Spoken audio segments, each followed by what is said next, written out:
Bismillahirrahmanirrahim. Bismillah, alhamdulillah, wassalatu wassalamu ala rasulillah. Ada 1000 cara yang halal yang diperbolehkan oleh agama bagaimana kita memuaskan pasangan kita masing-masing. Ada 1000 banyak cara. Mau kapan saja? Mau kapan saja, dengan cara gaya apa saja, mau dengan cara gaya apa saja. Karena Allah Ta'ala pernah berfirman di dalam surat Al-Baqarah pada ayat 223. Nisa'ukum harthul lakum fatu harthakum anna syi'tum wa qaddimu li anfusikum wattaqullaha wa'lamu annakum mulaquh wa basyiril mu'minin. Nah, ini adalah referensinya tuh jelas banget di dalam surat Al-Baqarah. Di sini dikatakan nisa'ukum, istrimu itu adalah harthul lakum, adalah ladangmu. Di sini dikatakan fatu harthakum, maka datangilah ladangmu itu kapan saja, anna syi'tum, ya kapan saja dengan cara yang kamu sukai. Dan di sini diperjelas dan utamakanlah yang baik. Ingat, yang harus digarisbawahi adalah dan utamakanlah yang baik. Sehingga ketika kita melakukan berhubungan intim, jangan lupa wa'ashiruhunna bil ma'ruf. Kita lakukan dengan hal yang baik. Kita lakukan sehingga istri kita merasa senang. Kita lakukan sehingga suami kita merasa senang. Kita lakukan sehingga istri kita merasa puas dan suami kita tuh merasa puas. Kita tunjukkan rasa kasih sayang itu ketika kita melakukan berhubungan intim. Kita tuh mesti tahu bahwa di dalam hubungan seksualitas itu adalah komunikasi intim antara suami dan juga istri yang diakhiri dengan hubungan kelamin, sehingga ketika kita melakukan berhubungan intim pun itu harus benar-benar dinikmati tentunya.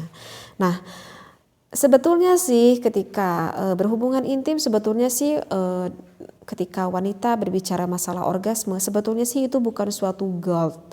Artinya itu bukan tujuan akhir sih sebenarnya.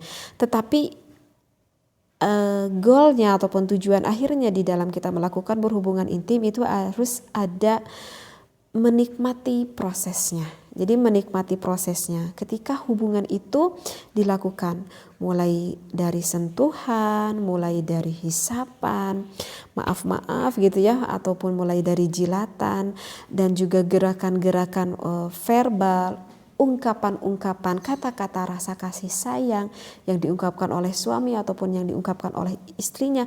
Nah, semuanya itu harus ada ritmenya gitu ya. Jadi nggak boleh lurus gitu. Nanti karena kalau lurus itu membosankan. Jadi kayak musik gitu, ada nadanya lah ibaratlah seperti itu. Sehingga ekspresikan rasa kasih sayang suami ataupun istri kita itu. Jadi harus dinikmati secara langsung, dinikmati secara pelan-pelan, nanti akan membawa kepada gen-gen pada wanita itu tersendiri sehingga akan mencapailah istri kita itu sampai orgasme, sehingga mencapailah suami kita itu sampai inzal, sampai keluar air manya. Kenapa? Karena melewati proses-proses yang indah tersebut. Sehingga barusan di dalam referensinya kan jelas ya, di dalam surah Al-Baqarah itu banyak sekali cara yang halal yang boleh dilakukan oleh pasangan suami dan juga istri. Tetapi ingat ya, jangan sampai melakukan berhubungan yang dilarang oleh syara. Di antaranya misalkan memasukkan penis ke ke anus sang istrinya, ataupun memasukkan penis ketika istrinya sedang haid, atau itu adalah merupakan salah satu yang tidak halal, yang tidak diridhoi oleh Allah Subhanahu wa taala.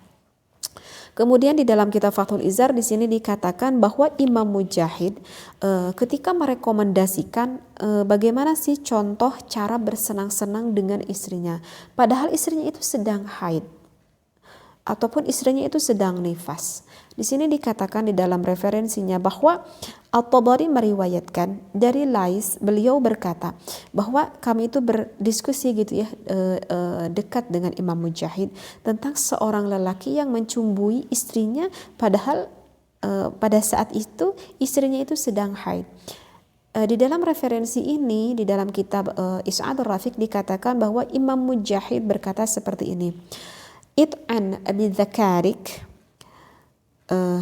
maaf ya, artinya adalah tusukkanlah penismu itu, penis suamimu itu, haitsuma syi'ta fima bainal fakhidaini, dimanapun yang engkau kehendaki, misalkan di antara kedua paha istrimu itu, wal aliyataini ataupun di kedua pantat istrinya, wasurrati ataupun di pusar sang istrinya, malam yakun fid duburi awil haidi, selama tidak di anus ataupun pada saat istrinya itu sedang haid.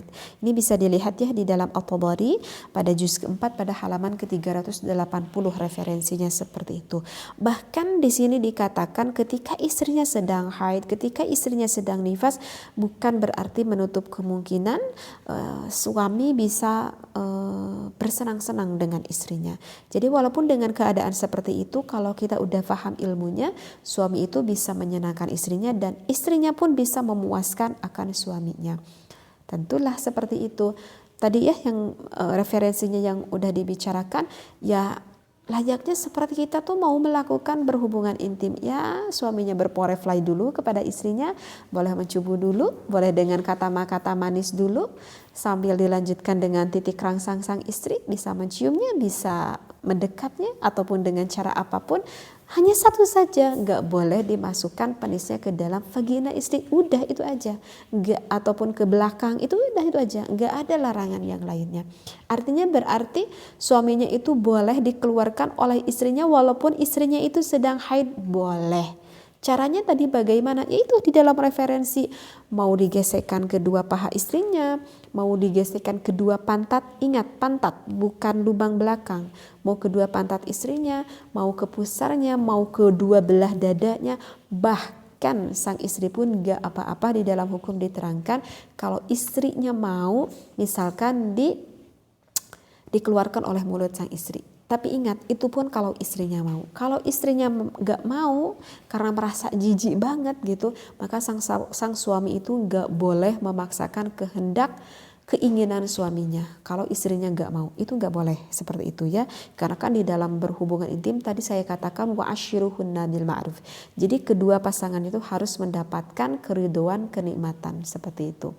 Dan suami pun bisa menyenangkan istrinya ya dengan kelehayan suaminya sehingga istrinya itu bisa sampai orgasme.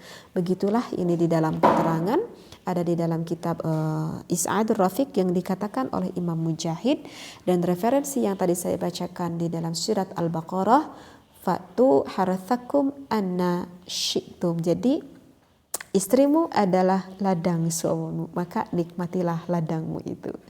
Mudah-mudahan bermanfaat. Wallahu a'lam wa billahi taufiq wal hidayah. Wassalamualaikum warahmatullahi wabarakatuh.